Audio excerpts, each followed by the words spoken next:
하나님은 몇 등? 3등이래요. 이 글을 보면서 참 제 마음이 여러 가지로 느낀 점이 많았는데, 이 글에 이렇습니다. 1등은 하고 싶은 일, 2등은 해야 하는 일, 3등은 하나님을 만나는 일입니다. 하고 싶은 일 다 하고 해야 하는 일 다 하고 그 후에 여유가 있으면 하나님을 만나줍니다. 그래서 하나님은 3등입니다. 어려운 일이 생길 때 하나님은 3등입니다. 내 힘으로 한번 해보려고 하고, 그래서 안 되면 가까이 있는 친구에게 도와달라고 하고, 그나마도 안 되면 하나님을 부릅니다. 그래서 하나님은 3등입니다.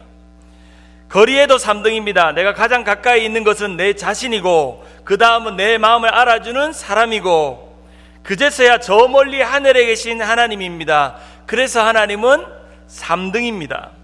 그런데 하나님께 나는 몇 등일까요? 하나님께 나는 몇 등일까요?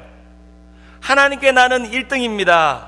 무슨 일이 있어도 내가 부르기만 하면 도와주십니다. 내가 괴로워할 때 만사를 제쳐놓고 달려오십니다. 아무도 내 곁에 없다고 생각될 때에도 홀로 내 곁에 오셔서 나를 위로해 주십니다. 넘겨주세요. 그런데 나는 하나님께 언제나 1등입니다. 나도 하나님을 1등으로 생각했으면 좋겠습니다. 만사를 제쳐놓고 만나고 작은 고비 때마다 손을 꼭 잡은 내게 1등으로 가까이 계신 하나님이셨으면 좋겠습니다. 나는 1등 삼으신 하나님을 나도 1등으로 모시고 싶습니다. 아멘.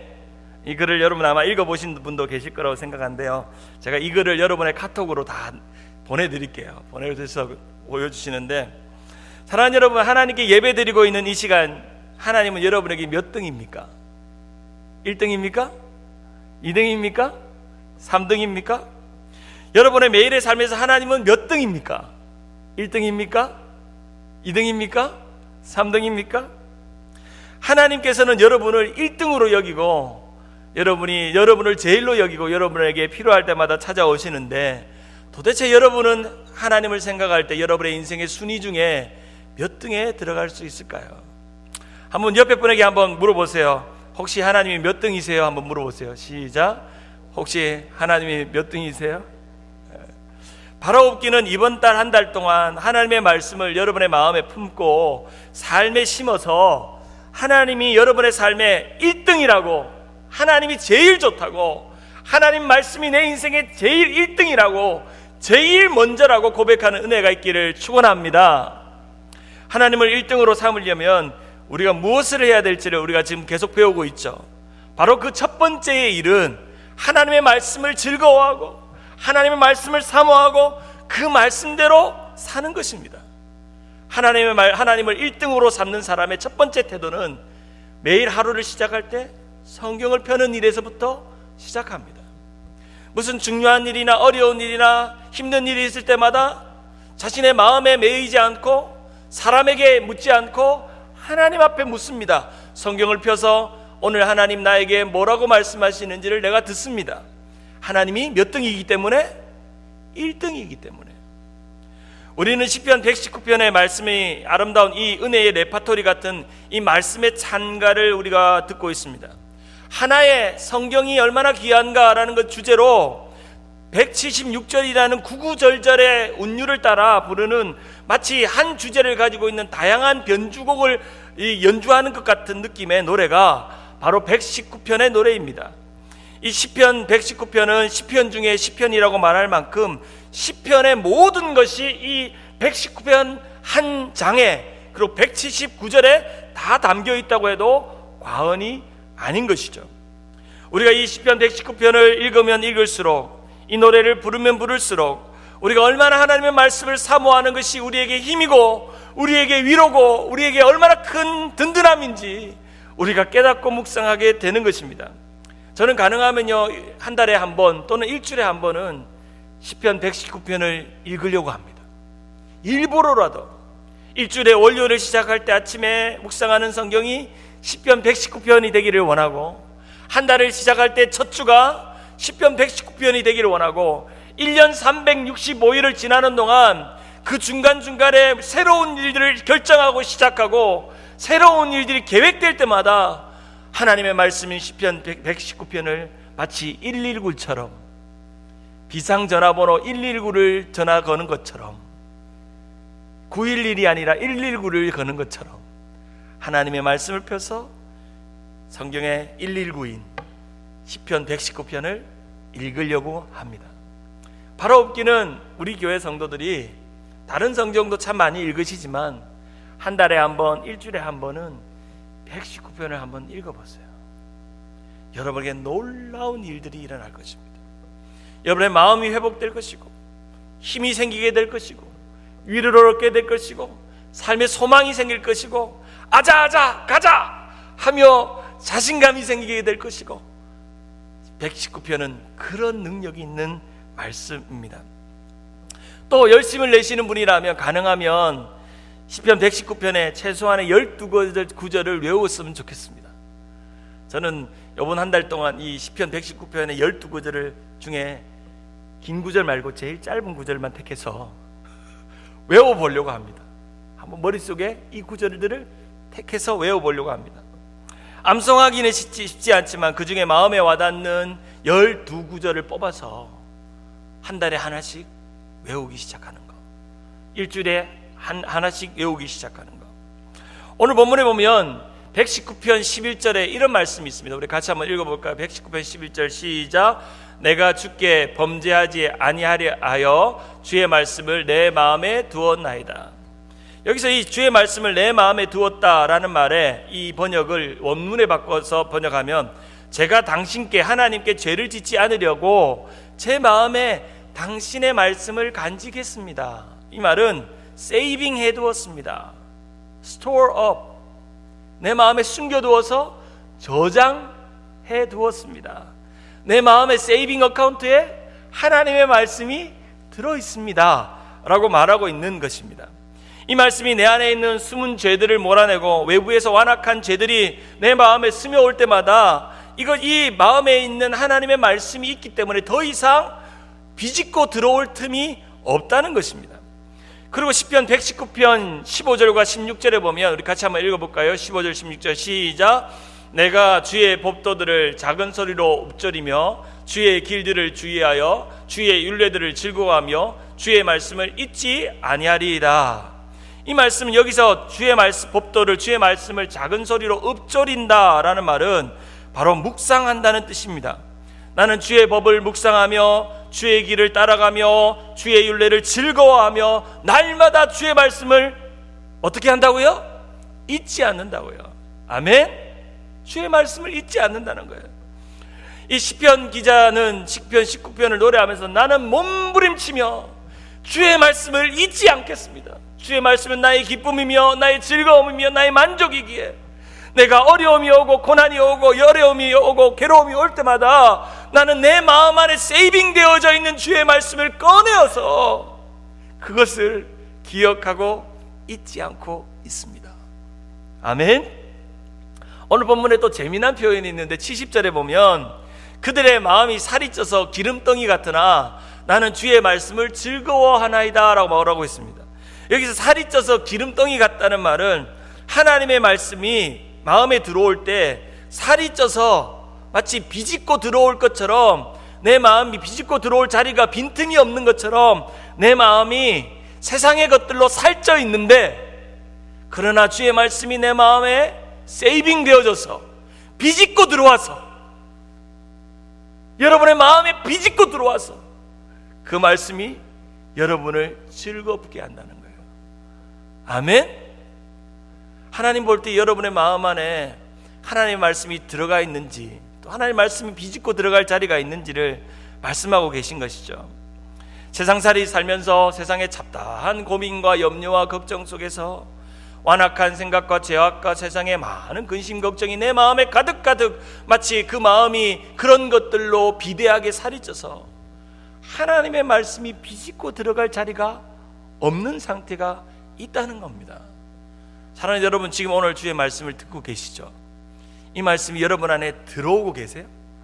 마치 빨려 들어오듯이 막 들어오고 계세요? 아니면 아이고 들어갈 자리가 없는데 목사님 또 무슨 말씀을 하시나 이미 다 채워져 있는데 들어갈 자리가 없다고 생각이 되십니까?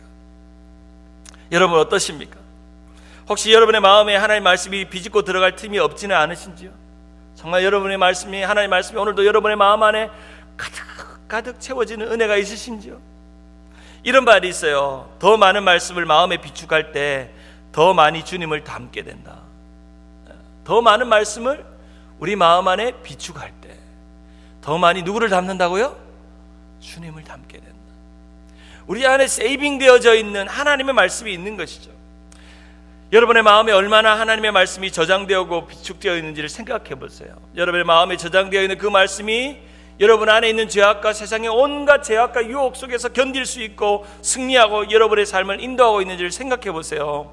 여러분 안에 저장되어 있는 그 말씀, 여러분 안에 묵상되어서 잊을 수 없는 그 말씀, 여러분 안에 여러분의 삶을 인도하고 이끌어 주시는 그 말씀, 그래서 그것을 즐겁게 뛰쳐나가며 달려가고 싶은 마음이 여러분 안에 있는가 하는 사실입니다.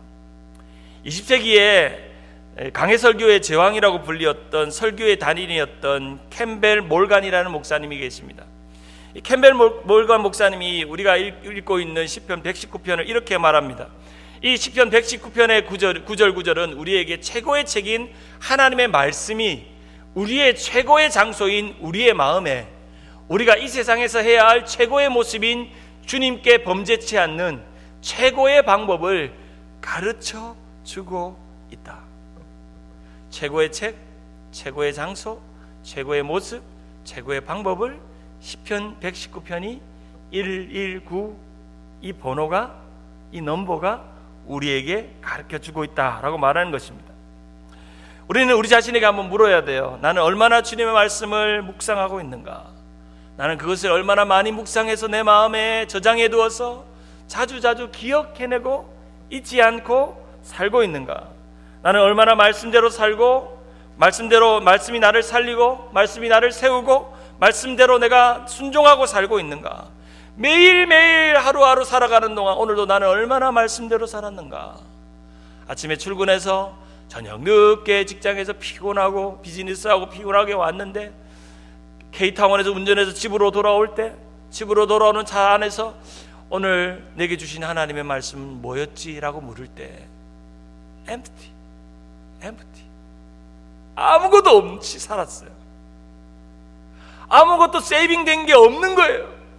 오늘 하루 열심히 돈 벌고 열심히 먹고 살고 직장에서 직장 상사에게 눈치 보고 또 커스터머들에게 굽신굽신거리면서 무언가 팔고 무언가 얻었는데 내 마음에는 하나님의 말씀은 empty.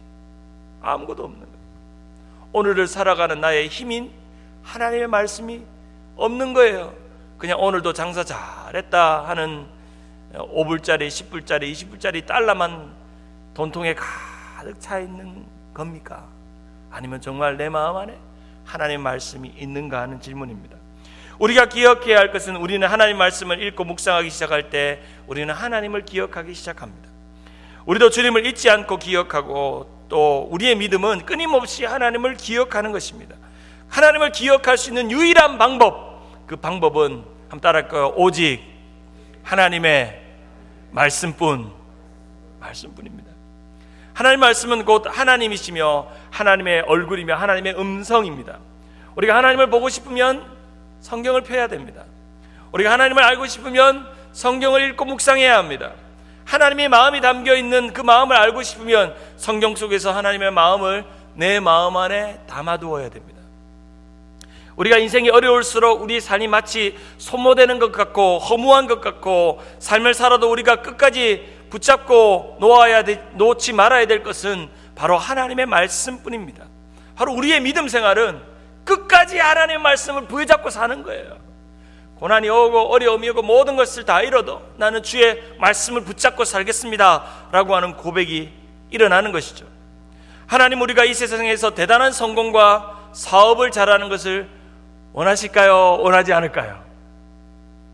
어떨 때는 원하는 것 같고 어떨 때는 원하지 않는 것 같고, 세상에서 정말 비굴하고 찌질해 보여도 때로는 내가 느끼기에 비참할 정도로 바닥을 치고 내려갈 때만큼 내려간 것처럼 보여도 우리는 주의 말씀을 끝까지 포기하지 않고 붙잡고 주의 말씀대로 살기를 하나님이 원하십니다. 하나님은 그러한 삶을 성공이라고 말합니다.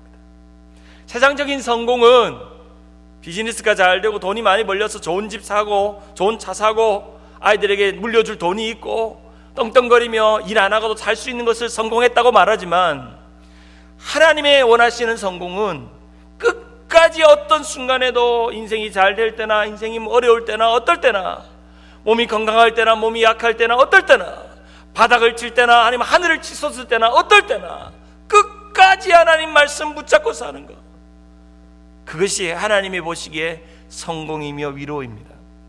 오늘 시편 119편의 시편 기자는 우리의 인생을 땅에 사는 나그네라고 말합니다. 19절에 보면, 우리 19절 한번 같이 한번 읽어볼까? 19절에 시작. 나는 땅에서 나그네가 되었사오니 주의 계명들을 내게 숨기지 마소서. 이 시편 기자는 자신의 인생을 이렇게 표현해요. 나는 나그네다. 이 나그네라는 표현이 뭘 의미하죠? 여기에 살고 있지만 여기에 살고 속하지 않는 이방인이라는 거예요. 이방인, 방랑객같이 스쳐 지나가는 인생이라는 겁니다. 찬송가 508장에 보면 이런 찬양이 있죠. 우리가 지금은 나그네 되어도, 우리가 지금은 나그네 되어. 이 영어 가사가 I am a stranger here. stranger. 우리는 stranger.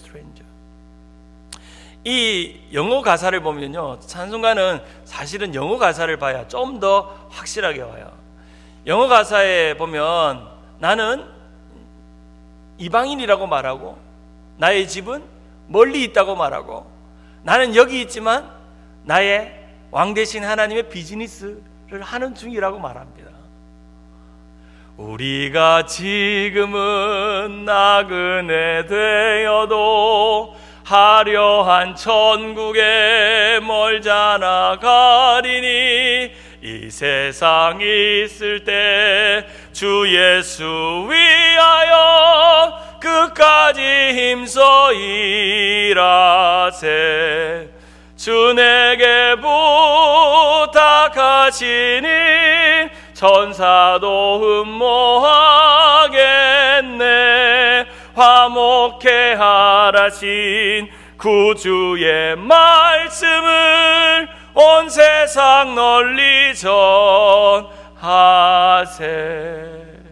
할렐루야. 우리는 나그네예요. stranger. I am a stranger here. 우리는 여기에 이방인입니다. 이 시편 기자는 자신의 말씀을 살아가면 살아갈수록, 말씀대로 살려고 발부둥 칠수록 나는 이방인이라는 걸 깨닫는 거예요. 세상 가운데서 나는 외롭다는 것을 느끼는 거예요. 말씀대로 살아갈수록, 말씀대로 발버둥 치며 노력할수록. 시편 기자는 나그네 같은 인생을 이렇게 고백합니다. 54절에 내가 나그네 된 집에서 주의 율례들이 나의 노래가 되었나이다. 아멘. 내가 이 세상 나그네 된 집, 잠시 잠깐 살아가는 이 세상 집에서, 그러나 나는 주의 말씀이 나의 노래가 되어서 그 고백을 하고 있다고 말하고 있는 것이죠. 덧없는 세상살이 같은 이 나그네 생활 속에서 주의 말씀이 나의 노래가 되어서 그렇게 살고 있다고 말합니다. 사랑하는 여러분, 주님의 말씀이 여러분의 노래가 되고 있나요? 주의 말씀이 여러분의 노래로 울려 퍼지고 있나요? 그러면서 자신의 정체성을 이렇게 또 고백합니다. 시편 56편, 시편 119편 65절과 66절에 여호와의 주의 말씀대로 주의 종을 선대하셨나이다. 내가 주의 계명을 들었사오니 주의 명철과 지식을 내게 가르치소서. 저는 주님의 종입니다 라고 말합니다. 나는 나그네 인생이지만 나는 말씀을 읽을 때 느끼는 것은 나는 당신의 뭐라고요? 종입니다 라고 말합니다. 이 주의 종이라는 표현이 시편 119편에 13번이나 등장합니다. 이 시편 기자가 자신의 이 누군지를 설명하면서 나는 주의 말씀을 묵상하지만 나는 주님의 종입니다 라고 말합니다. 17절에 주의 종을 후대하여 살게 하소서. 23절에 주의 종은 주의 율례들을 작은 목소리로 읊조렸나이다. 125절에 나는 주의 종이오니 나를 깨닫게 하사 주의 증거를 알게 하소서. 140절에 주의 말씀이 심히 순수함으로 주의 종이 이를 사랑하나이다 라고 말하고 있습니다. 왜 시편 기자는 자신을 주의 종이라고 말했을까요? 왜 주의 종이라고 말했을까요? 그 의미는 자신이 이 말씀을 마음에 담고 말씀으로 살기로 결정하는 순간부터 세상에 속한 사람이 아니라 하나님에 속한 사람이기 때문에 나는 주의 노예입니다 라고 말합니다. 이 종이라는 표현이 좀 고급스럽게 들리지만 조금 더 이렇게 표현하면 주의 머슴입니다. 나는 주의 종입니다 라고 말하는 것입니다. 옆에 분에게 한번 축복합시다. 당신이 주님의 머슴입니다. 여러분, 주님의 머슴들의 머슴. 아멘? 아멘. 주님께만 속해 된 사람, 주님의 소유가 된 사람, 주님의 머슴들의 머슴들, 주님의 노예들이죠. 주의 종들은요, 오직 누구의 말만 들어요? 주인의 말만 들어요. 말씀을 묵상하면 묵상할수록 이 시편 기자는 내가 주의 노예입니다, 주의 머슴입니다, 주의 종입니다 라고 말하는 것은 나는 주의 말씀만 어떻게 하겠다고요? 듣겠습니다. 주의 말씀만 듣겠습니다. 특별히 오늘 본문에 보면 주의 말씀대로 주의 종을 선대하셨다고 말하는 이 선하다는 표현, 이 선하다는 말은 다른 말로 좋다, 유익되게 하다 이런 말이죠. 자신의 고난과 괴로움을 속에서 하나님을 만난 그는 하나님께서 그의 삶을 지켜주셨기 때문에 고난도 선하다, 고난도 유익하다라고 말합니다. 67절, 68절, 71절에 이렇게 말합니다. 고난 당하기 전에 내가 그릇 행하였더니 이제는 주의 말씀을 지키나이다. 주는 선하사 선을 행하시오니 주의 율례들로 나를 가르치소서. 71절 같이 읽습니다. 시작. 고난 당하는 것이 내게 유익이라 이로 말미암아 내가 주의 율례들을 배우게 되었나이다. 주의 율례들을 배웠다. 너무나도 놀라운 고백이죠. 어떻게 이런 고백을 할 수 있었을까요? 어떻게 이렇게 당한 자신의 고난과 고통을 이렇게 해석할 수 있었을까요? 저는요, 고난 당하는 일은 어떤 것을 견디고 해결하는 것보다 중요한 것은 그 고난을 해석하고 이해하는 것이 중요하다고 생각합니다. 고난은 해결이 아니라 고난은 해석이 중요합니다. 한번 따라가요. 고난은 해결이 아니라 해석이다. 어떻게 고난을 해결하느냐, 어떻게 이 겪는 이 고난이 해소되느냐가 중요한 것이 아니라 이 고난을 통해서 나는 무엇을 배우고 무엇을 깨닫고 무엇이 해석되고 무엇이 이해되어졌는가를 깨닫는 것이 중요합니다. 하나님이 우리에게 주어진 예기치 못한 고난과 고통이 겪어질 때마다 하나님 우리에게 물으십니다. 너는 이 고난을 통해서 무엇으로 그것을 해석했니? 그리고 이 고난을 통해서 너는 무엇을 배웠으며 무엇을 이해했니? 라고 묻고 있는 것이죠. 여러분, 정말 고난이 유익해요? 고난이 유익해요? 고난이 선해요? 그렇게 힘있게 아멘 할 수 있는 분은 그 고난이 해석된 분들입니다. 한번 다시 물어볼게요. 고난이 유익해요? 고난이 선해요? 한 10명만 아멘 이렇게 하시네요. 고난은 힘들어요.